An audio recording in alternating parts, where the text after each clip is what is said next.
अस्सलाम वालेकुम नाजरीन, उम्मीद है आप लोग खैरियत से होंगे। नाजरीन, कल जब मैंने व्लॉग किया तो आपको बताया था कि सदर ट्रंप और इसराइली वज़ीर-ए-आज़म नेतन्याहू की मुलाकात होने जा रही है और उसमें कोई बड़ी डेवलपमेंट हो सकती है। और आपने देखा, पहले ये हुआ कि जो कतर पर बमबारी की हुई थी उस हवाले से नेतन्याहू ने कतरी वज़ीर-ए-आज़म को फ़ोन किया और उस पर माजरत की। दूसरा, सदर ट्रंप और वज़ीर-ए-आज़म नेतन्याहू उन्होंने मिल के जो पीस प्लान के हवाले से ट्रंप ने पेश किया और उसने मोस्टली एग्री किया, यानी कि कुछ न दरमियान में को बुड़बुड़ करता रहे, लेकिन ओवरऑल उसने कहा जी कि मैं आपसे इत्तफाक करता हूँ इस पीस प्लान के हवाले से। अब उस हवाले से जो एक हमास का रोल है वो ख़त्म कर दिया गया। उस मुजवज़ा जो मंसूबा है उसके तहत हमास का फ्यूचर में कोई रोल नहीं होगा। अभी जो उनके पास जो इसराइली शहरी उन्होंने यरगमाल बनाए हुए हैं, वो उन्हें वापस करने होंगे और उसके बदले में उन्हें एक बहफाजत उधर से इन्हला अलाउ किया जाएगा, यानी कि उनको एक सेफ़ एग्ज़िट दिया जाएगा। नाजरीन, थोड़ी सी मैं ज़रा बैकग्राउंड पहले बता दूं कि ओवरऑल जो इस कॉन्फ्लिक्ट का आगाज़ किधर से हुआ। ये अक्टूबर 7, 2023 को हुआ, जब हमास ने इसराइल पर एक सरप्राइज़ अटैक किया। उन्होंने इसराइल के अंदर बमबारी की और फिर ना सिर्फ बमबारी की बल्कि वो इसराइल के अंदर दाखिल हो गए। मुख्तलिफ़ जगहों पे उनके कैंट एरियाज़ को भी टारगेट किया, सिविलियन पॉपुलेशन को भी टारगेट किया और तकरीबन 1200 इसराइली मारे गए। और उसके अलावा उन्होंने कोई 200 के करीब या 200 से कुछ ज़्यादा उनको साथ अगवा किया और उनको यरगमाल बना लिया। अब यह है कि वो इसराइल के पास थे। अब जो हमास का तकाजा था वो ये था कि दो चीज़ें उनका मुतालबा था। एक, वो कह रहे थे कि जो कैदी हैं, जो कि फ़लस्तीनी कैदी इसराइली जेलों में हैं, उनको रिहा किया जाए। और दूसरा ये था कि जो गज़ा की पट्टी है उसका मुहासरा इसराइल ने किया हुआ है वो ख़त्म किया जाए। अब उसके बाद हुआ क्या कि इसराइल के लिए ये एक 9/11 था। उनके लिए ये एक बहुत बड़ा डिज़ास्टर था।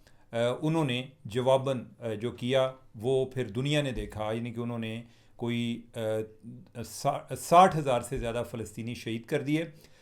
ना सिर्फ कि 60,000 से ज़्यादा, यानी कि वो कोई ऐसी जंग नहीं थी बल्कि एक तरफा जंग थी। दूसरी तरफ नहत्ते शहरी थे और बाकायदा एक नस्ल कुशी की जा रही थी। इसराइल का प्लान ये था कि हमने हमास को ख़त्म किए बगैर आराम से नहीं बैठना, और यह है कि गज़ा का मुहासरा हमने क्या, गज़ा पर कब्ज़ा भी करना है, मुहासरा ख़त्म करने की बजाय गज़ा पर कब्ज़ा भी करना है। उसके बाद उनको इंटरनेशनली बहुत ज़्यादा कंडेमनेशन हुई, लेकिन जो इसराइल के अंदर जो इंतहा पसंद लाबी है, जिसकी इस टाइम जो लीड है वो उनका नेतन्याहू जो वज़ीर-ए-आज़म है वो कर रहा है, उनका वो एक तो टू स्टेट सोल्यूशन को नहीं मानते। वो नहीं कहते कि फ़लस्तीन को अलहदा रियासत के तौर पे एग्ज़िस्ट करने का हक़ हासिल है। और दूसरा, उनका ये ख्याल है कि हम अगर सिक्योरिटी चाहते हैं तो हम वो पावर के ज़रिए सिक्योरिटी हासिल कर सकते हैं, मुज़ाकरात के ज़रिए नहीं कर सकते। ये उनका ख्याल है। अब यह है कि इंटरनेशनली उनकी बड़ी कंडेमनेशन हुई, पूरी दुनिया में रायमा बदली, लेकिन इसराइल ना बदला। उसके बावजूद उसने अपने जो मुखालफिन हैं उनको टारगेट किया, हमास की टॉप लीडरशिप मार दी, इसके अलावा हिजबुल्ला की, हूथियों की, इवन कतर की जो हम बात किए कि कतर पर अटैक किया, उधर अमरीकी जो ईरानी साइंसदान हैं उनको मार दिया, जो उनके तनसीबात हैं उन पर भी हमला किया। तो इसराइल जो है उसने ओवरऑल एक बड़ा टेरर फैलाया हुआ था। अब इस सारे तनाज़र में ये जो मुआहदा होने जा रहा था कि एक तो ये है कि कोई अरब मुल्क इस पोजीशन में नहीं है कि जो इसराइल का फ़ौजी लिहाज से मुकाबला कर सकता है। हमने मसनूआत का बाइकाट ज़रूर किया, लेकिन उससे इसराइल में कोई फ़र्क नहीं आया, उसकी पॉलिसी चेंज नहीं हुई। उनके लिए उन्होंने अपनी इसको एक बका का मसला बनाया हुआ है। अब यह है कि जो ट्रंप का प्लान आ गया तो उसमें यह था कि हमास जो है उसको बेदखल कर दिया गया। कि हमास की पहले गज़ा के इलाके में उनकी हुकूमत थी, जो कि 2006 में इलेक्शन हुए थे, उसके बाद उन्होंने कोई इलेक्शन भी नहीं कराया और वो उन्होंने उस इलाके पे वो हुकूमत करते रहे। जो दूसरा इलाका था मगरबी किनारा, उधर जो है वो फ़लस्तीनियन अथार्टी जो महमूद अब्बास वगैरह हैं उनकी हुकूमत है।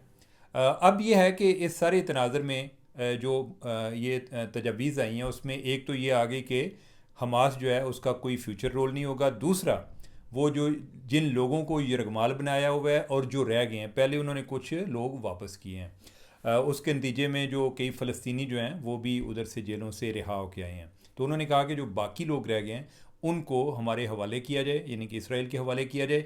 इसराइल में इस टाइम बहुत ज़्यादा एक जो एक नेतन्याहू को जो सबसे ज़्यादा एक इंटरनली मुज़ामत आ रही है, वो ये लोग कह रहे हैं कि ये कसाब ये अपने लोगों का ख्याल नहीं कर रहा, ये यरगमालियों को वापस नहीं ला रहा और उधर जो है जो अटैक कर रहा है और उसकी वजह से उन यरगमालियों की जान को भी ख़तरा है।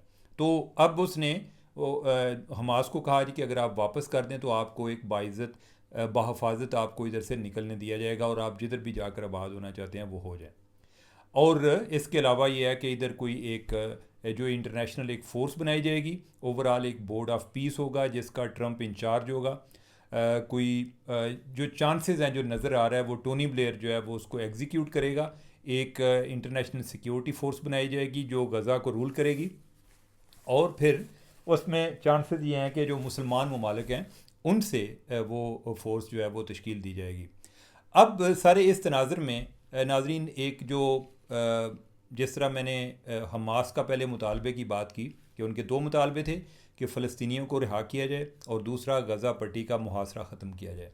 अब हमास इस मुआहदे में हमास के लिए तो कोई गुंजाइश नहीं रखी गई, लेकिन वो दोनों मुतालबे इस प्लान में पूरे होते नज़र आ रहे हैं कि इसमें यही है कि इन्होंने यरगमालियों को छोड़ना है और जितने भी फ़लस्तीनी उधर हैं जो कि मेरा है जिनको लाइफ सेंटेंस हुई है उनको इसराइल ने रिहा करना है। दूसरा, जो इसराइल ने मुहासरा किया हुआ है गज़ा पट्टी का, उधर अगर इंटरनेशनल सिक्योरिटी फोर्स आ जाती है तो वो भी ख़त्म हो जाता है।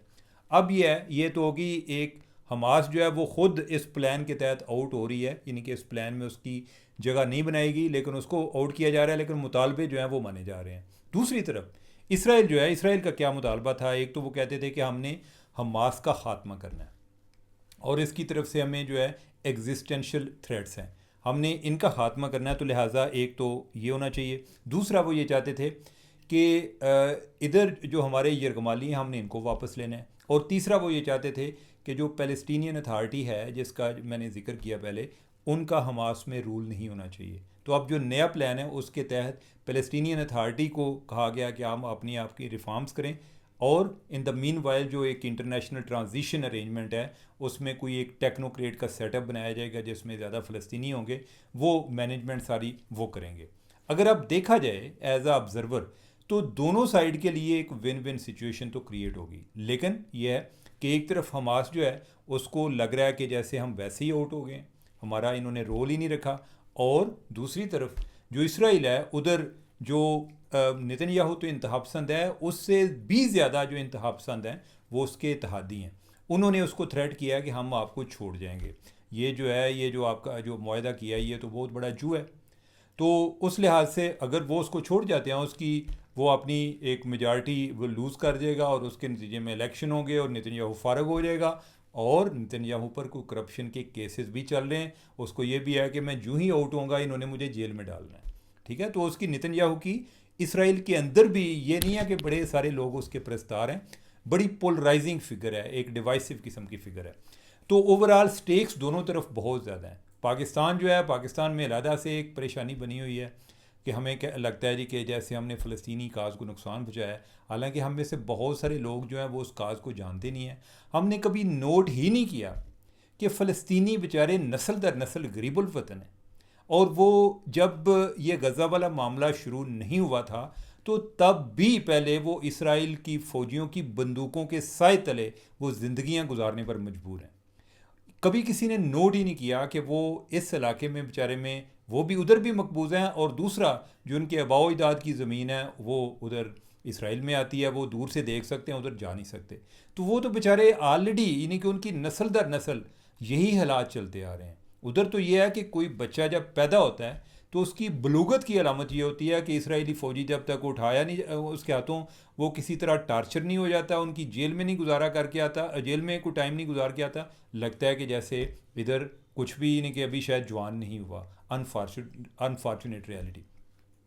एक मैं उनके रिसेंटली एक जो एक मिलिटेंट लीडर था उसका मैं पढ़ रहा था, उसका नाम ज़करिया था, और वो उधर इसराइल में जेल काट के आया। उसने बेचारे ने पहले थिएटर ऑर्गेनाइज करता था, वो चाहता था कि मैं एक कल्चरली एक रेजिस्टेंस क्रिएट करूं फ़लस्तीन के लोगों के अंदर।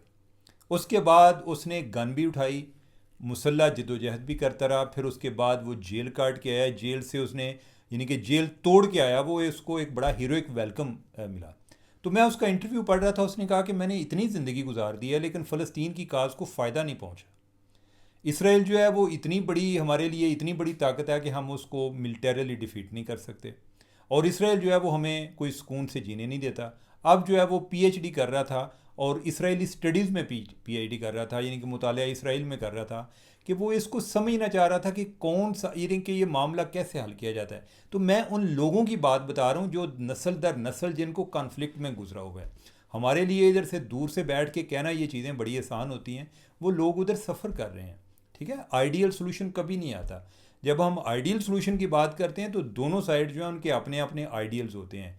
इसराइलियों की अगर आप बात सुने तो वो तो अपने आप को काबिज नहीं समझते, वो ये समझते हैं जी कि हम असल में सन ऑफ साइल हैं, यानी कि वो अपने आप को जो हज़रत मूसा की कौम, और वो समझते हैं कि इधर से तो हमें निकाला गया था तो हम तो अपनी जगह पर वापस आए हैं। इसराइल वाले जो हैं इधर हैं, तो उन्होंने अपनी जगहें जो हैं जूडिया और समारा, वो कहते थे कि ये जो जगह हैं ये भी हमने अभी इसराइल उधर से फ़लस्तीन से लेनी है। वो तो फ़लस्तीनियों को यानी कि नहीं उनकी हकदार नहीं समझ रहे। अब जब हम जो फ़लस्तीनी को देखते हैं बेचारे, यानी कि उनकी जो है यानी कि एक प्लाइट जो है हम हमारे सारे सामने हैं, तो उसमें फिर यही होता है कि गिव एंड टेक होता है, एक विन विन सिचुएशन होती है। लेकिन इस प्लान के आने का ये कतन मतलब नहीं है कि ये कामयाब भी हो गया। आपको ये जो जिस तरह का आया ये तो अभी कुछ नहीं है। इससे पहले एक ओस्लो कार्ड आया था 1993 में, और उसमें इन्होंने इसराइल ने तस्लीम किया था कि गज़ा और जो मगरबी किनारा है इधर इनको हुकूमत करने दी जाएगी, अगेन अगरचे महदूद हुकूमत का हक़ दिया गया था। उसके जो है यानी कि जवाब में फ़लस्तीन ने इसराइल को तस्लीम किया। हम तो अपनी बात कर रहे होते ना, फ़लस्तीन ने आज से कोई 32 साल पहले इसराइल को तस्लीम किया था उस मुआहदे के तहत। लेकिन हुआ क्या कि उस टाइम जो यहूदियों का, इसराइल का जो वज़ीर-ए-आज़म था उसका नाम था इसहाक राबिन, एक इंतहा पसंद यहूदी ने उसको मार दिया। उसने कहा जी कि आप सौदा करके आए हो, आप हमारे मफादात का सौदा किया, उसने उसको मार दिया। तो इंतहा पसंद जो है दोनों साइड पर हैं, आइडियल सोल्यूशन कभी नहीं आता। इसी तरह होता है, आपने अल्टीमेटली ये देखना होता है कि क्या इन लोगों को इस सफरिंग से निकालना है या नहीं निकालना। अभी भी जो प्लान पेश है इसमें यह है कि आई डोंट नो, यानी कि मेरे लिए ये बहुत बड़ी खबर होगी कि इस पर इसी तरह मिनो अमल हो जाए। इस पे भी अभी बड़े स्पॉइलर होंगे, इसको डीरेल करने की भी कोशिशें होंगी। लेकिन अगर कामयाब हो जाता है तो इन द गिवन सिचुएशन यही बात जो है वो इसराइल, जो आप फ़लस्तीनियों के बारे में सोचें, फ़लस्तीनी बेचारे जंग से इतना तंग आ चुके हैं। अभी कुछ महीने पहले फ़लस्तीन में और गज़ा में और मगरबी किनारे पे एक सर्वे हुआ जिसमें उनको पूछा गया कि जंग का ज़िम्मेदार कौन है। तो आप हैरान होंगे सुन के कि वो फ़लस्तीनी लोगों ने कहा उन्होंने हमास को भी जंग का उतना ही ज़िम्मेदार करार दिया जितना उन्होंने इसराइल को करार दिया। उनका ये ख्याल था कि इन्होंने अपना एडवेंचर किया, उसके बाद हमारा जो है यानी कि 60,000 बंदा शहीद हो गया। इसके अलावा जो लोग ज़ख्मी हुए, जो मजूर हुए, जो बेघर हुए, वो इसके अलावा हैं। दूसरा जो उनसे सवाल किया गया कि अगर इधर ये इलाका, उन्होंने कहा जी कि हमास को ये दोबारा वो इलाके को टेक ओवर ना करें। मेजॉरिटी की राय थी हमास की जो है कोई 4-5% लोग उनके सपोर्टर थे। तो उन्होंने कहा कि इधर जो है यानी कि जो ऑप्शन दिए उसमें उन्होंने कहा जी कि मुस्लिम ममालिक की फ़ौज आ जाए। तो अब उनके ज़हन में पाकिस्तान का तो जिक्र नहीं था, पाकिस्तान का मुझे पता भी नहीं है कि फ़ौज हमारी जा रही है या नहीं, लेकिन उसमें उन्होंने अरब ममालिक का जिक्र किया कि इनकी फ़ौज आ जाए जो इसको बंदोबस्त को संभाल ले कुछ देर के लिए। और फिर तीसरा उनको पूछा जी कि आप कैसा चाहते हैं कि फ़लस्तीन कैसा मुल्क बने। उन्होंने कहा कि हम चाहते हैं, अक्सरियत जो है उन्होंने कहा कि हम चाहते हैं कि ये मुत्तहिदा अरब अमारात जैसा, जैसे दुबई है, अबू धाबी है, इस तरह का बन जाए। ठीक है, फिर किसी ने कहा तुर्की बन जाए, किसी ने कहा सिंगापुर टाइप बन जाए, किसी ने कहा सऊदी अरब बन जाए। ये कुछ 4 किस्म के उन्होंने ऑप्शन दिए। ठीक है, तो ओवरऑल इस सारी सिचुएशन में अब जो है यानी कि मैं समझता हूँ कि अभी जो प्लान आ गया है इसमें हो सकता है कोई चीज़ मिसिंग हो, लेकिन ज़्यादातर चीज़ें हैं। हमास को कतर और तुर्की वो उसको पुश बैक कर रहे हैं कि आप ज़रा पीछे हटो। अब नेतन्याहू जो है वो उसका क्या बनता है आई डोंट नो, लेकिन अगर मुस्लिम ममालिक हमास को पीछे करने में और इस प्लान को आगे लाने में कामयाब हो जाते हैं, तो नेतन्याहू दोबारा अगर को हरकत करेगा तो ओवरऑल इंटरनेशनली ज़्यादा आइसोलेट होगा। तो एनीवे ये आज की हमारी गुफ्तगू। उसके अलावा जो है पाकिस्तान की जो उसमें जो हमारी खबरें आ रही हैं वो भी सुन लें आप। अलीमा खान जो है उन्होंने आज बताया जी कि इमरान खान ने कुछ इंकशाफात किए हैं, और वो ये किया है जी कि गंडापुर ने आके कोई अलीमा खान के बारे में बताया कि जी अलीमा खान जो है वो मिलिट्री इंटेलिजेंस के साथ रब्ते में है, सारे सोशल मीडिया को कंट्रोल करती है, और तीसरा ये चेयरपर्सन बनना चाहती है। अच्छा, उसने गंडापुर ने वो तमाम बातें की हैं कि जिससे उसको पता चले कि इमरान खान जो है वो इन चीज़ों के बारे में बड़ा सेंसिटिव है, और दूसरा उसको ये भी पता है कि इमरान खान कभी भी नहीं चाहता कि अलीमा खान उसकी जगह ले। हो सकता है बुशरा बीबी के लिए उसका नरम कोशा हो कि वो जगह ले ले, तो खैर है, अलीमा खान के लिए इमरान खान का नहीं है। अब यह है कि मुझे बाज़ वक़्त लगता है कि इधर ना सारे तकफीरी ग्रोह हैं, ये पीटीआई के अंदर ना हर एक दूसरे पे शक कर रहा होता है। उसको लगता है जी कि ये जो दूसरे वाले हैं ना लोग, ये फ़लाँ के साथ जाकर मिले हुए हैं।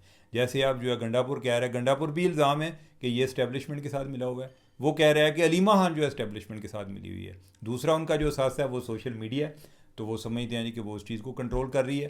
तो ओवरऑल ये इनकी डेवलपमेंट है। ये जो है यानी कि ये एक बात है, आप माने कि पीटीआई में इतनी ट्रांसपेरेंसी है कि अपने इख्तलाफात जो हैं वो भी एक जो है एक मोहल्ले में आके या थड़े पे आके सारे डिस्कस कर रहे होते हैं। अब एक और जो बड़ी कंसर्निंग डेवलपमेंट है वो कश्मीर के हवाले से है कि कश्मीर में एक जॉइंट अवामी एक्शन कमेटी है, उन्होंने फिर कोई एहतजाज शुरू किए हुए हैं, मुजाहरे शुरू किए हुए हैं। कश्मीर में मुख्तलिफ़ जगहों को उन्होंने हड़ताल की हुई है, बल्कि ये इतलात हैं कि पूरे कश्मीर में की हुई है। क्या उनके मुतालबात क्या हैं कि जी महाजरीन पाकिस्तान में कश्मीरी महाजरीन हैं उनकी नशिस्तों का खात्मा किया जाए, और दूसरा अशराफिया की मुराद का खात्मा किया जाए। इनसे माजी में भी कुछ मुज़ाकरात हुए थे, कोई एक दो चीज़ों पर रह गए थे, अभी फिर जो है ये लोग आ गए हैं। आई डोंट नो कि इनका क्या प्लान है। इनके मुखालफिन जो हैं वो कहते हैं जी कि ये इंडिया इनको उकसा रहा है। इंडिया में ये मामला डिस्कस भी बड़ा हो रहा होता है जी कि देखें कश्मीर में भी मामला शुरू हो गया है। और ये कोई एक रीसेंट फिनोमेना है, ये कोई बहुत पुराना फिनोमेना नहीं है। पहले कोई बिजली पे आटे पे कोई एहतजाज शुरू हुए थे, अब जो है ये एक परमानेंट फ़ीचर बनता जा रहा है। अल्लाह खैर करे, पाकिस्तान की अपनी हिफाजत करे। नाज़रीन, आज के लिए इतना काफ़ी, मुझे दें इजाज़त। अल्लाह हाफ़िज़।